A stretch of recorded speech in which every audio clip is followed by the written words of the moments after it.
नमस्कार, शोम रतोड़ी एनालिसिस में आपका स्वागत है। आज मैं एक बड़ी गंभीर चर्चा कर रहा हूं, तथ्यों के साथ कर रहा हूं और आंकड़ों के साथ कर रहा हूं। वो है कांग्रेस पार्टी का भविष्य। और ये 140 साल पुरानी पार्टी किस तरह एक बोझ के तले खत्म हो रही है, एक ऐसा बोझ ढो रही है वो जिसके तले वो खत्म हो रही है। कांग्रेस पार्टी कोई आइडियोलॉजी वाली पार्टी नहीं है, लेकिन यह है कि जैसे कुछ लोग इस पार्टी में, कुछ उस पार्टी में, कुछ उस पार्टी में भी है। आपने देखा होगा 2014 के बाद से केंद्र में इसका पतन हो रहा है लगातार। और जो तीसरी बार यानी 2024 के जो चुनाव हुए, इसमें जो सफलता हुई वो भी इनके पूरे संसदीय इतिहास का तीसरा सबसे लोएस्ट सफलता थी। यानी टोटल अब तक जितने भी इन्होंने उतार चढ़ाव देखे इस पार्टी ने, उसमें नीचे से तीसरा नंबर था। यानी इससे कम केवल 2 बार ही इनके सदस्य जीत कर आए हैं, और वो भी इस नए दौर में लगातार, मतलब 2014, 2019 के बाद 2024। लेकिन आपको एक छोटा सा एक आंकड़ा मैं आपको दिखाता हूं। जैसे कि इसकी कल्पना की जाती है कि कांग्रेस मुक्त भारत की, एक्चुअली ऐसा है नहीं। इसमें एक बड़ा विरोधाभास है। यह पार्टी केंद्र में तो खत्म होते जा रही है, लेकिन राज्यों में इसका अस्तित्व रहता है। इसके पीछे क्या समीकरण है, मैं आपको इस वक्त चर्चा करूंगा। अभी जो इनके 99 हुआ है, सीटें आई, उस पर यह बात का बड़ा प्रचारित किया जाता है कि राहुल गांधी की वजह से ये सीटें बढ़ी है। हालांकि तीसरा लोएस्ट आया है। और जो उनकी यात्राएं जो हुई, साउथ से लेकर के नॉर्थ, ईस्ट से वेस्ट, इस ढंग की जो यात्राएं हुई है, तो जो इनका प्रचार तंत्र है वो ये बता रहा है कि जो भी ये सफलता मिली है वो इन यात्राओं से मिली है। या 2024 के चुनाव से पहले जो एक पूरा मीडिया, इनका जो प्रचार तंत्र था, जो झूठ के उसमें वो था, सारा जो झूठ इन्होंने फैलाया, आडंबर एक फैलाया, उसकी वजह से जीता। खैर, इसमें दो राय नहीं है कि उसका भी एक बहुत बड़ा हाथ है। लेकिन मैं उसके अलावा एक और तथ्य बता रहा हूं। क्या कारण है कि जो कांग्रेस पार्टी राज्य में मजबूत है, कई बार सरकारों में आती है, मतलब बराबर, कभी कांग्रेस कभी बीजेपी। अब के दौर में, पहले तो कांग्रेस ही मेन पार्टी थी, उसके जो वैकल्पिक जो पार्टियां थी वो समाजवादी टाइप के लोग थे, या जनता पार्टी टाइप के, जनता दल के टाइप के लोग थे। लेकिन अब नए इरा में जो है बीजेपी है। तो ऐसा क्यों होता है कि जहां जहां भी ये राज्य में होते हैं तो बराबर टक्कर में रहते हैं, थोड़ा बहुत ऊपर नीचे होता है। लेकिन जब केंद्र की बात आती है तो ये हार जाते हैं, और बुरी तरह हारते हैं। मैं आपको बताता हूं, 2023 में 2 राज्यों में इन्होंने बड़ी सफलता प्राप्त करी थी, कर्नाटक में और तेलंगाना में। इन 2 राज्यों में, वैसे तो कर्नाटक में कुछ समय से यही लग रहा था कि कभी ये कभी ये, कभी बीजेपी कभी कांग्रेस। हालांकि अपर हैंड जो है कांग्रेस का ही रहता था। तो इसमें इन्हें मिली जो है 135 सीट कांग्रेस को इन 2023 के चुनाव में, और बीजेपी को मिली थी 66 सीट, 66 सीट, और जनता दल सेक्युलर को 19 सीट। ये मैं बात कर रहा हूं लोकसभा के आम चुनाव से जस्ट 1 साल पहले की बात कर रहा हूं मैं। 1 साल भी शायद कम ही हुआ, 1 साल से भी कम में। तो उस समय कांग्रेस को मिले थे 43% वोट मिले थे, और बीजेपी को मिले थे 36%, और जनता दल सेक्युलर को 13.3%। तो यहां इनकी सरकार थी। और जो भी इनके वायदे, जो इन्होंने फ्रीबीज के वायदे किए थे, वो भी चल रहे थे। उनका ये था कि लोकसभा चुनाव तक किसी तरह जो हम ये हमने लॉलीपॉप पकड़ा है, उसको खींचा जाए तो खींच ही रहे थे।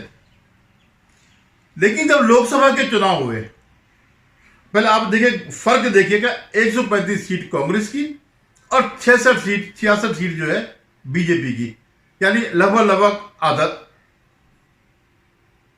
आधा से भी कम सीट थी इनकी। जब साल भर के आसपास जब यही चुनाव जब जाते हैं लोकसभा में, तो स्थिति क्या होती है? कांग्रेस को मिलती है 9 सीट और बीजेपी को मिलती है 17 सीट और जनता दल सेक्युलर को 2 सीट। अब आप ये देखिएगा कि जिस बीजेपी को विधानसभा चुनाव में 36% वोट मिलते थे, वो लोकसभा चुनाव में 46% वोट पे पहुंच जाती है। तो आप ये देखिए, ये ऐसा क्यों होता है? जबकि इनकी सरकार है, इन्होंने अपने वायदे किए, तब पता चलता है असलियत क्या है कांग्रेस में। वो राज्यों में तो जनता इन पर विश्वास करती है, लेकिन केंद्र में नहीं करती है। उन्होंने जो है राज्य में उनको बहुत बड़ा बहुमत दिलाया। मतलब जिस हिसाब से ये 36% और 43% का जो आंकड़ा था विधानसभा चुनाव में, ये अगर आगे रहता तो क्लीन स्वीप होनी थी उसके फेवर में, कांग्रेस के फेवर में। 28 की 28 मिलनी चाहिए थी, नहीं तो कम से कम 26-27 तो मिलनी चाहिए थी, लेकिन ऐसा नहीं हुआ। बीजेपी ने जो 10% का जो जंप मारा, वो असली कांग्रेस के पतन का असली कारण है। क्या कारण है? क्योंकि जब जनता केंद्र में देखती है कि केंद्र में किसको प्रधानमंत्री बनाना है, तो वो देखती है राहुल गांधी को। बस वही एक राहुल गांधी का बोझ जो ढो रहे हैं, वो इसको डुबा रहा है। वहां पर जनता नहीं पसंद करती है। लेकिन कांग्रेस की जिद है, इस पार्टी की जिद है कि अगर कोई बनेगा, नेता बनेगा, प्रधानमंत्री पद का अगर कोई दावेदार होगा, वो केवल राहुल गांधी होगा। अब मैं इसी दौर में जो है तेलंगाना की बात करता हूं। तेलंगाना के चुनाव में, 23 के चुनाव में कांग्रेस को मिली 64 सीटें और लगभग 40% वोट मिला। जबकि जो बीआरएस है, भारतीय टीआरएस का जो बीआरएस है, राष्ट्रीय समिति करके जो है, भारतीय राष्ट्रीय समिति तेलंगाना का, उसे मिले 39 सीट और 37% वोट मिले। और बीजेपी को मिले 8 सीट मिली, मैं विधानसभा की बात कर रहा हूं, और इनको मिले 13.90 माने 14% के आसपास वो लीजिएगा आप, परसेंटेज ऑफ वोट मिला। अब जब तेलंगाना में जब लोकसभा चुनाव हुए, तो यहां पे क्या हुआ था कि इनकी तेलंगाना में इनकी सरकार बन गई और जो फ्री बीज वहां चले थे वो यहां भी चल रहे थे। जिन फ्री बीज की वजह से वहां पर जीते थे, वो यहां पर भी थे। लोकसभा में जिस तरह के उन्होंने विधानसभा के चुनाव में जो कुछ कहा, वो लोकसभा में भी कहा कि हम ये फ्री देंगे, वो फ्री देंगे, जो भी उन्होंने कहा। लेकिन जब कुछ ही महीने बाद, 1 साल से कम के अंतराल में जब लोकसभा के चुनाव होते हैं, तब कांग्रेस को मिलते हैं 8 सीट और बीजेपी को भी मिलती 8 सीट और 1 सीट मिलती है एआईएम और इंडिया एमआईएम को जो है। अब आप ये देखिएगा कि जब विधानसभा के चुनाव में कांग्रेस को, बीजेपी के पास से 14% के लगभग वोट, वो 14 उठ करके 35% चले गए लोकसभा चुनाव में कुछ ही समय के बाद। और कांग्रेस के जो वोट थे, वोट परसेंट ऑलमोस्ट कांस्टेंट रहा, मतलब 39.4 थे तो 40% हुआ। लेकिन इन दोनों की लड़ाई में बीआरएस का सफाया हो गया, चंद्रशेखर राव की पार्टी साफ हो गई, उसको 0 सीट मिली। अब वो जो वोट है, बीआरएस वाला वोट, वो बजाय कांग्रेस के जाने के बीजेपी में आ गया। कितना बड़ा? 20% वोट, करीबन 20% वोट बीआरएस का बीजेपी में आ गया। अब ये देखिए, ये वो वोट जो पहले टूट करके इसमें गया था, कांग्रेस के पास जो गया था, बीआरएस के खत्म होने पर वो कांग्रेस में नहीं गया, वो आ गया बीजेपी पे। क्यों? क्योंकि अब उसके सामने फिर प्राइम मिनिस्टर के लिए जो कैंडिडेट था, वो राहुल गांधी था।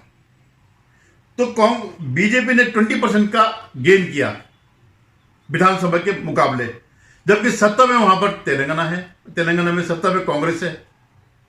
कांग्रेस, और ये भी नहीं कि बहुत एंटी इनकम्बेंसी हो गई, कई समय हो गया, नहीं, अभी साल भर भी नहीं हुआ। इस बीच जो ये परिवर्तन जो आता है, वो परिवर्तन दिखाता है कि राहुल गांधी को देश की जनता प्राइम मिनिस्टर के रूप में नहीं देखना चाहती है। अगर इसकी जगह पर कोई कांग्रेस या कोई अगर होता तो शायद ये ना होता। ये जो 20% बिहार से टूट करके जो बीजेपी में जा रहे हैं, वो शायद ऐसा नहीं होता। मैं एक और फिर उसकी बात करता हूं, हिमाचल प्रदेश की। हिमाचल प्रदेश में भी इनकी सरकार है, 2022, 2 साल पुरानी बात है, ये बहुत ज्यादा पुरानी बात नहीं है। और अभी भी जो है वहां लोकसभा चुनावों तक वही चल रहा था जो इनका आजकल केजरीवाल फॉर्मूला के ये फ्री दो, वो फ्री दो, ये करके। तो जब 2022 से हिमाचल प्रदेश में इनकी सरकार बनी तो इनको 44% वोट मिले कांग्रेस को, और बीजेपी और 40 वोट सीट मिली, 70 में से 40, और 44% वोट बीजेपी को मिली, 25 सीट और 43% वोट। हालांकि वोट में केवल लगभग 1% का ही फर्क था, कोई बहुत ज्यादा फर्क नहीं था, और इंडिपेंडेंट को 10% वोट मिले। लेकिन जब यही आगे, जब 2 साल बाद चुनाव होते हैं लोकसभा के, तो यहां पर 4 की 4 सीट कांग्रेस हार जाती है, और वो चारों हो जाती है बीजेपी के खाते में। और बीजेपी को जो 43% जिसका शेयर था, वोट शेयर, मतलब उसमें लगभग बराबर था, 1% का फर्क था विधानसभा चुनाव में। लेकिन जब लोकसभा चुनाव में जब जाते हैं तो ये शेयर बढ़ कर चले जाता है 56%, 56.44, यानी 12-13% का जंप। अब आप सोचिए, 2 साल भी नहीं हुए अभी तक, जब तक ये प्रोसेस चल रही थी तब तक हिमाचल प्रदेश कंगाल भी नहीं हुआ था। जो आज स्थिति आ गई है, फ्री बीज के चक्कर में तनख्वाह नहीं मिल रही है, सब कुछ खत्म हो रहा, पूरी अर्थव्यवस्था ढह रही है, तब तक इन्होंने सब पर्दे के पीछे छुपा के रखा था। आज स्थिति यह है कि वहां ना पेंशन मिल रही है, ना सैलरी मिल रही है, और भांग की खेती कर रहे हैं। मतलब अपना खर्चा निकालने के लिए, रेवेन्यू जनरेट करने के लिए भांग की खेती कर रहे हो। और जैसे पंजाब में जब कुछ नहीं हुआ तो डीजल, वहां भी वही केजरीवाल फॉर्मूला है, तो डीजल वीजल पे जो है वैट तो राज्य सरकार के पास है बढ़ाने का, तो वो भी उस स्थिति उभरने के लिए ये सब कर रहे हैं। तब आप सोचिए कि 15 सीट ज्यादा थे विधानसभा में, हिमाचल में बहुत बड़ी जीत थी, 70 में से 40। और जब ये लोकसभा में जाते हैं तो पूरी संसदीय सीटें हार जाते हैं। आप 4 मत गिनेगा, आप सीधा देखिए कि पूरा राज्य से सफाया, ये स्थिति है। तो वही, अब वो देखिए आपकी क्यों ये मर रही है, कांग्रेस किसके बोझ के तले मर रही है, जबकि इनके राज्यों में स्थिति सही है। कभी ये सत्ता में, कभी वो सत्ता में, राज्यों में भी इनका नेतृत्व सही वो है। क्या होता है कि अगर ये नहीं तो दूसरा, राज्य में स्थिति क्या है कि अगर एक मुख्यमंत्री खराब आ गया तो उसकी जगह रिप्लेस किया जा सकता है, लेकिन केंद्र में रिप्लेस होने की कोई स्थिति नहीं है। जो इनका प्रधानमंत्री का दावेदार है वो रिप्लेसेबल नहीं है, वो वही रहेगा। तो हिमाचल का मैंने बता दिया। अब मैं झारखंड की बात करता हूं। झारखंड में 2019 में, ये तो ऑलमोस्ट 5 साल होने को है, तो जब इनके 2019 में इनको विधानसभा में झारखंड मुक्ति मोर्चा को मिली 30 सीट। मैं उन राज्यों की बात कर रहा जहां पर ये सत्ता में है, क्योंकि झारखंड में भी ये भले ही वो है सत्ता के भागीदार है, लेकिन बड़े भागीदार है, क्योंकि झारखंड मुक्ति मोर्चा की है 30 सीट और कांग्रेस की है 16 सीट, बीजेपी की 25 सीट। तो झारखंड मुक्ति मोर्चा को 2019 के विधानसभा चुनाव मिले 19%, लगभग 19% के आसपास, और कांग्रेस को मिले 14%, बीजेपी को मिले 33%। तो वहां पर स्पष्ट रूप से 70 की विधानसभा है, तो काफी इनको जो है 46 सीटें मिली, ऑलमोस्ट जो है, जो हिमाचल वाली स्थिति उससे भी बेहतर स्थिति थी। अब जब ये 2024 के विधानसभा चुनाव आते हैं, सॉरी लोकसभा चुनाव आते हैं, 14 सीट में से सबसे बड़ा हिस्सा बीजेपी ले जाती है। आठ आठ उनके सांसद जीतते हैं और इनका परसेंटेज बढ़ता है 44.60, 44.60 यानी 45%। अब आप ये समझ लीजिए कि 33 थे वो, तो ऑलमोस्ट 11-12% ये सीट इनकी बढ़ जाती है। अब क्या होता है, जो भी वोट इनके पास आता है, एक राष्ट्रीय पार्टी होने के नाते इनके पास जो विधानसभा की तुलना में आता है वो वोट वहां भी जा सकता था कांग्रेस के पास, लेकिन कांग्रेस के पास नहीं गया। कांग्रेस की केवल 3 सीट आई, नहीं ये कांग्रेस की केवल 2 सीट आई और झारखंड मुक्ति मोर्चा की केवल 3 सीट आई। कांग्रेस का परसेंटेज थोड़ा बढ़ा, 5% के आसपास बढ़ा और उतना उसका कम हुआ जेएमएम का, झारखंड मुक्ति मोर्चा का। लेकिन बाकी जो वो थे वो सब बीजेपी के पास आए। तो आप ये सोचिए कि 14 में से 8 सीट, बहुमत से भी ज्यादा। तो वही, तो फिर क्यों नहीं वो सीट वहां, क्यों नहीं वो वोट जो ये लोग मेंटेन रखते हैं उसमें विधानसभा में जो इनको मिलता है, क्यों नहीं लोकसभा में इनके पास जाता है? क्योंकि बोझ उनके सामने वही है। चलिए फिर एक मैं और राज्य की बात करता हूं। उत्तराखंड में जहां 5 संसदीय सीटें हैं, उत्तराखंड ऐसा राज्य रहा जैसे उत्तराखंड हो गया, हिमाचल हो गया, राजस्थान हो गया, जहां एक बार कांग्रेस आती है, एक बार बीजेपी आती है। लेकिन पिछले समय से लगातार बीजेपी सत्ता में आ रही है। 2022 में भी आई और 2017 में भी आई। अब वहां देखिए कि वहां कांग्रेस कमजोर नहीं रही, बराबरी पर ही रही। 2022 में इनको लगभग बराबरी थे, लेकिन जब 2024 के चुनाव आए तो बीजेपी को मिले 57% वोट मिले और कांग्रेस सिमट गई 33% पे, क्योंकि वहां पर डायरेक्ट फाइट है कांग्रेस और बीजेपी के बीच। वहां को बीजेपी के वहां पर थे 2022 के चुनाव में 44% थे और कांग्रेस के थे 38%। लेकिन जब लोकसभा चुनाव आते तो ये 44% चले जाता है 57, 13% का जंप मार जाते हैं। तो मैं ये बता रहा हूं कि देखिए आप, ये 38 से 34 आते हैं परसेंटेज वोट विधानसभा से लोकसभा में, और ये 44 से 57, 13% का जंप करता है। 5 की 5 सीट